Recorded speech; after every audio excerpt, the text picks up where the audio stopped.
Calvina Fay, Executive Director, Drug Free America Foundation.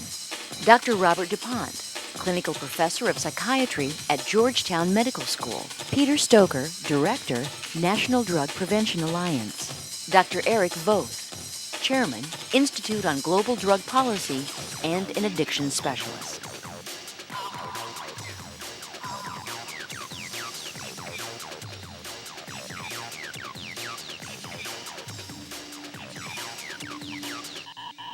Talking about drugs, how do you help somebody who's on drugs?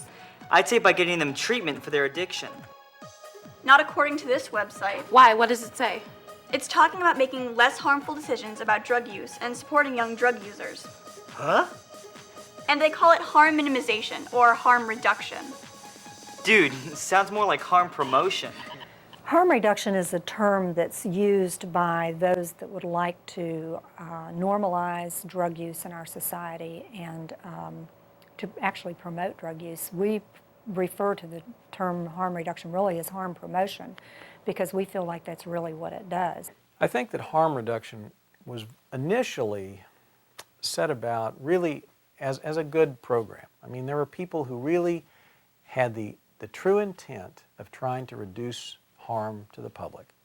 But unfortunately, a lot of the folks that got into the act were those seeking to legalize drugs, seeking to keep people using drugs, and somehow believing that drug use is a personal right. Harm reduction is not really one thing. It means a lot of different things to a lot of different people. It's become a symbol in the drug field, and the symbol is that it's policies that try to mitigate the negative effects of drug use without stopping the drug use. Harm reduction, and that's a term that you need to specifically use, is actually a Trojan horse for legalization. In other words, it's a device that some people are using to introduce legalization by the back door. It creates the illusion to our young people that if they just know how to use drugs properly, they could actually use them in a safe manner and a responsible manner. It totally ignores the concept that drugs themselves are harmful. Now, the average teenager, who is a kind of Olympic standard in grabbing the wrong end of the stick, when they hear the term use more safely, they will think it said use safely. And that isn't the case. You can't use any of these things safely.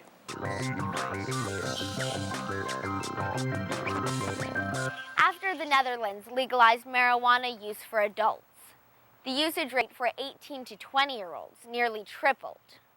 It's a fact.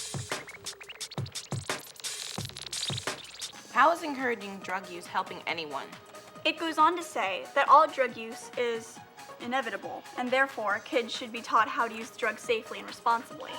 Harm reduction is something that they would spread to everybody, whether they're users or not, and they will say, well, hey, we know you might use sometime, a lot of people do, so here's some handy tips on how to use. It's promoted as a public health and as a humanitarian effort. And I think that that's very unfortunate. An example of that in the schools is to talk about it being normal for kids to, quote, experiment with drugs, illegal drugs like marijuana and cocaine and ecstasy and LSD, and to essentially normalize the experimentation. The fact is the majority of our young people do not use drugs. I mean, as bad as our drug problem is, the majority still do not use drugs, especially when you're dealing with the much younger children. So why would you go into a classroom with drug education that's based on a harm reduction approach and tell children that there's a possibility that they could use drugs in a safe and responsible manner? I mean, that's giving them a green light to use. I think as a young person in school, if you somewhere along the line are getting drug education that is suggesting that it's okay for you to use, that's suggesting that drug use is a normal part of growing up, or that tries to teach you to in some way responsibly use drugs, you've got to consider that very suspect. It's flawed thought. It's a little like saying, is speeding inevitable? Speeding is very dangerous. Speeding is illegal.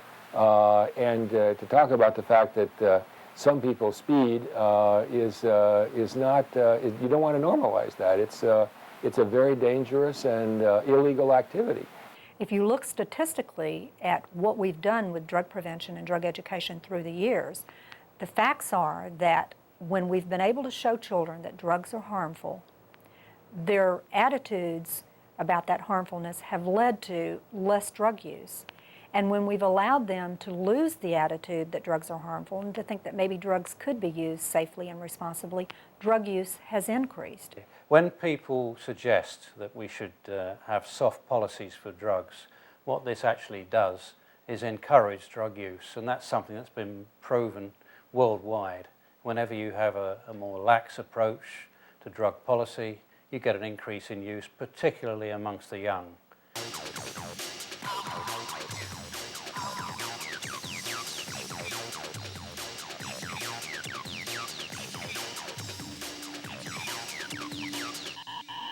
So basically people should be taught how to use drugs instead of not to use drugs? That's just stupid. How do you teach safe drug use?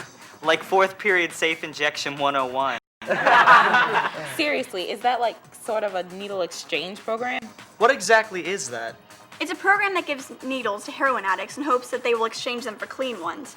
I guess I think that will help decrease the spread of HIV and hepatitis. That's funny. If you're all strung out on heroin, I'm sure you're really going to make an effort to go in and exchange your needle. It's like a needle giveaway program.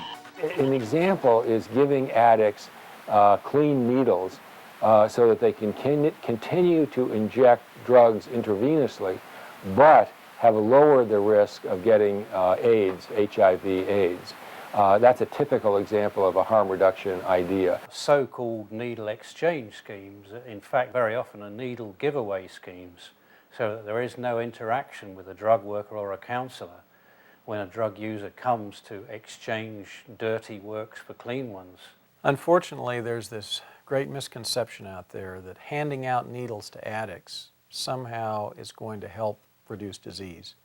And it's important you realize that the minute that a needle goes into the arm, it's no longer a clean needle.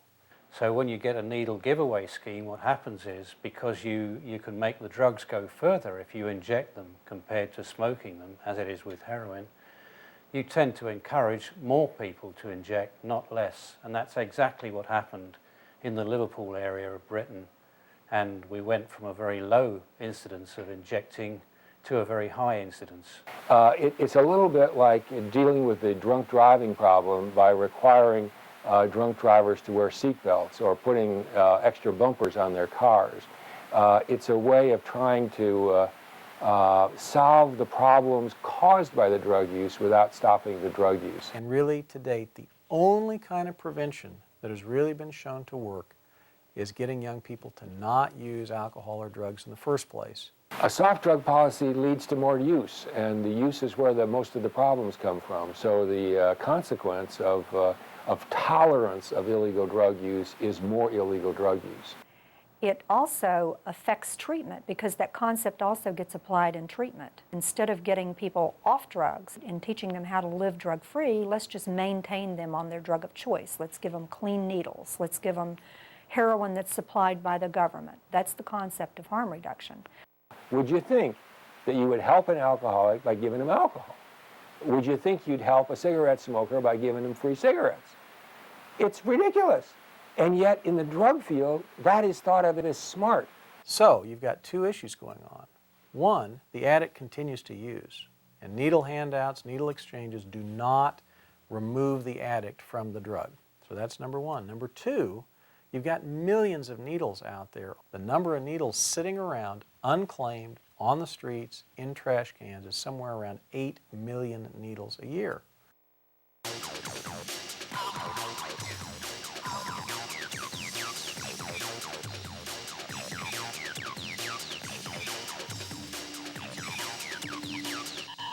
Check this out. What is it? It's another example of harm promotion. It's a safe crack kit. A what? A safe crack kit. Oh, really? Check this out. Look, an alcohol pad to clean the mouthpiece. Yeah, that makes it safe. Yeah, and if you're smoking crack, you really want to be safe about germs. Look, vitamin C tablets. No, Mom. I know I'm on crack, but I'm taking plenty of vitamin C. And a condom? Anyone that thinks that this kit makes smoking crack safe, they should not be having any babies.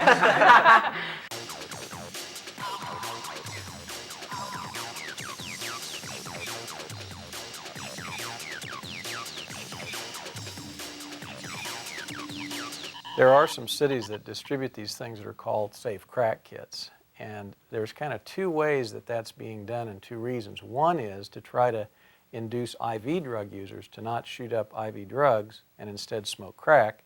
And on the other hand, to when they use crack, not pass around a pipe and potentially get HIV. I find the idea of a safe crack kit, quite frankly, is hilarious. For a start, there's no safe use of any drug. But worst of all, to start talking about safe use of crack is ludicrous. It's like safe injecting of intravenous drugs. I mean, the whole thing is ludicrous on its face, but it's a misguided attempt to try to help drug users use the drugs in a way that protects them. Young people in some areas are being taught that there is a reasonable level of drug use, that there is a responsible level of drug use. It's kind of like telling a kid, it's okay to play in the street as long as you wear a helmet. If you get hit by a car, maybe you won't get hurt quite as bad. And what we're really saying is harm reduction is really turning into harm production. It's like saying, well, if you're going to hit yourself over the head with a baseball bat, if you start seeing blood coming off, lay off for a while and don't hit yourself over the head for a day or two. Then you can start again. It's crazy. There is no logic to it.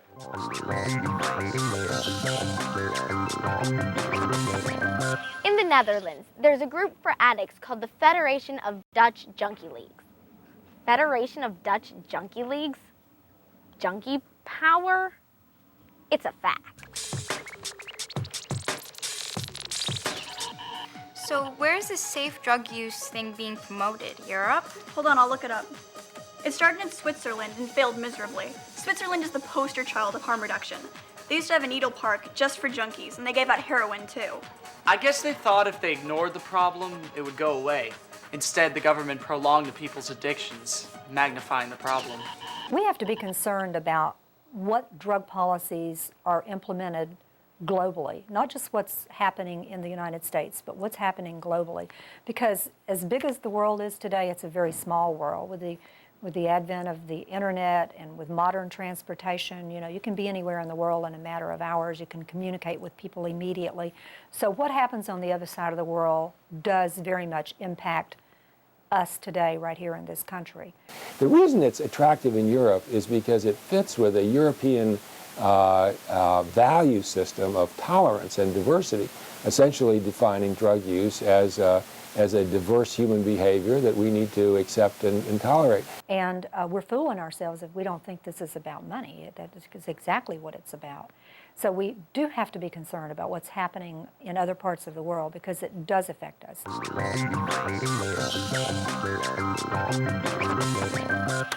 Drug dealers in the Netherlands are allowed to deduct from their taxes business expenses from dealing drugs. Things like guard dogs and assault rifles. It's a fact. Well, think about it. What kind of government says, sure, be a heroin addict and here are some drugs and a place to shoot up? It's like throwing your life away, saying you're not worth living. Tragic. Tragic is right. Traditionally, people have regarded the abuse of drugs as outside the norm. It's not normal, and I would suggest that's still where it should stay.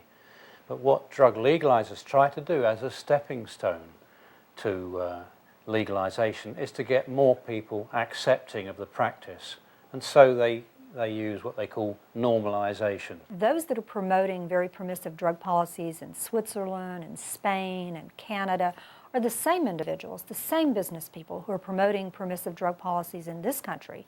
They're putting a lot of money out there to promote policies that make it easier for people to use drugs, that make it socially acceptable for people to use drugs. And what that did is to start this whole atmosphere of acceptance of drug use, kind of a cynicism where people felt like there's nothing you can do about an addict anyway, Let's just try to wall them off and reduce the harm to the rest of society. So I think it really gives up on the addict, and that's the sad part of the harm reduction efforts. Harm reduction spreads because it's so seductive. It's attractive to people to think that they can stop the difficulties without stopping the drug use. And it sounds humane. It sounds compassionate. It's actually a Trojan horse for legalization. In other words, it's a device that some people are using to introduce legalization by the back door. They are suggesting that they're interested in reducing the harm that drug users suffer.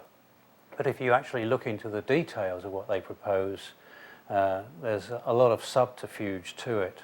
And actually their agenda is legalization. These people have put on this disguise and call it harm reduction and try to sell essentially the same arguments.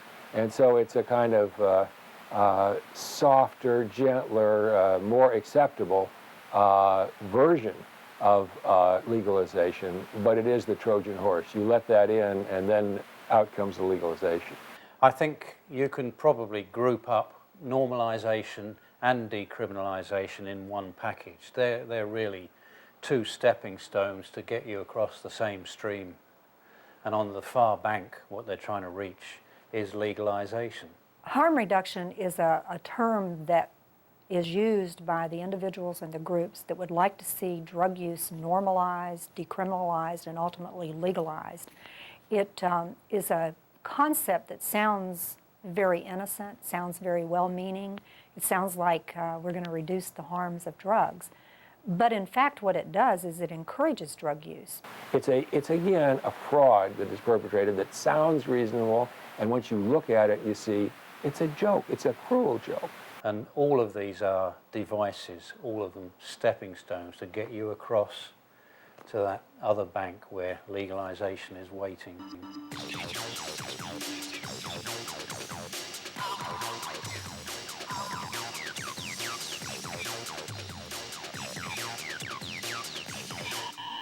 Ew, well, at least we'd never do that here. Well, Vancouver just opened up the first shooting gallery in North America. Shooting gallery? What's that? It's a place where addicts shoot up. Vancouver? That's a little too close for comfort, eh?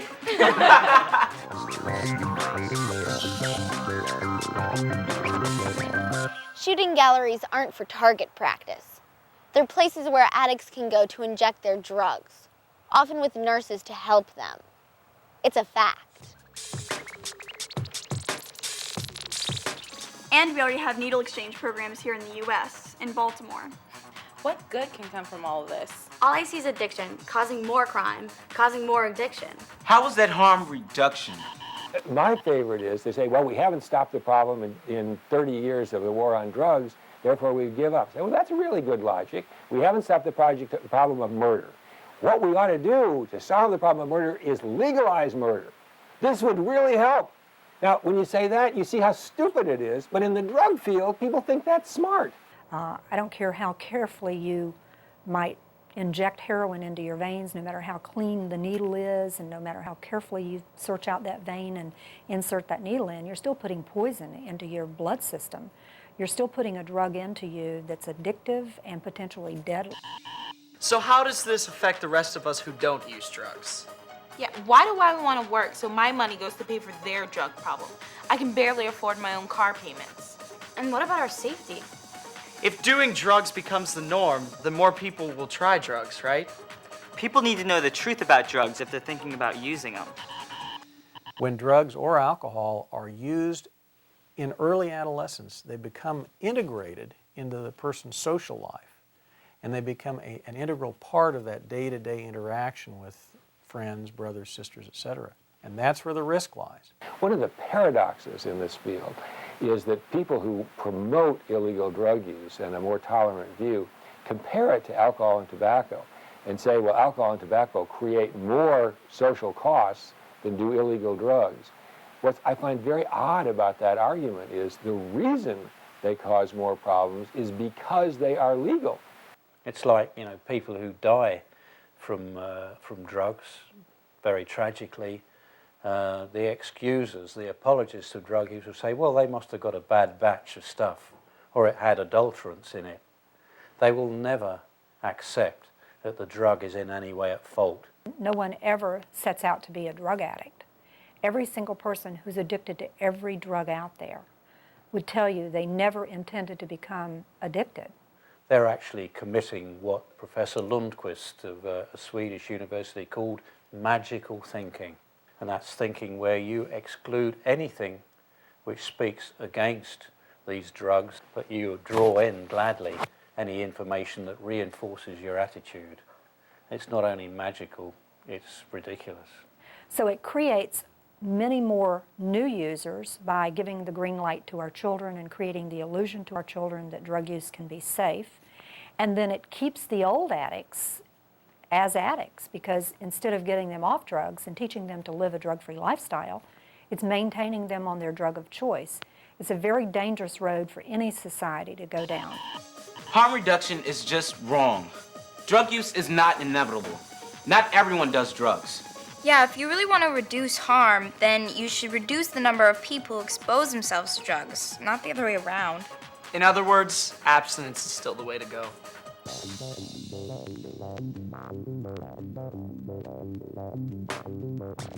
Harm Reduction Survival Guide. Don't be fooled by so-called safe use messages.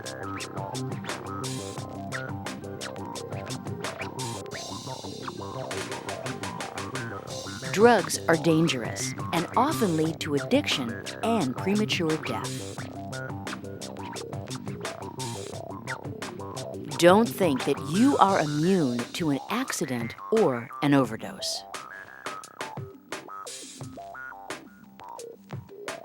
Reject teaching that says illegal drugs can be used safely. Needle giveaway programs prolong and promote addiction.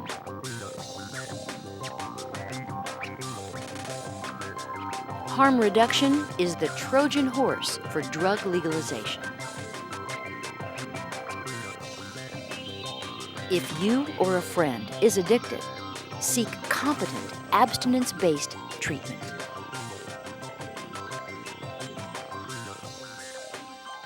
Avoid addiction. Don't ever start.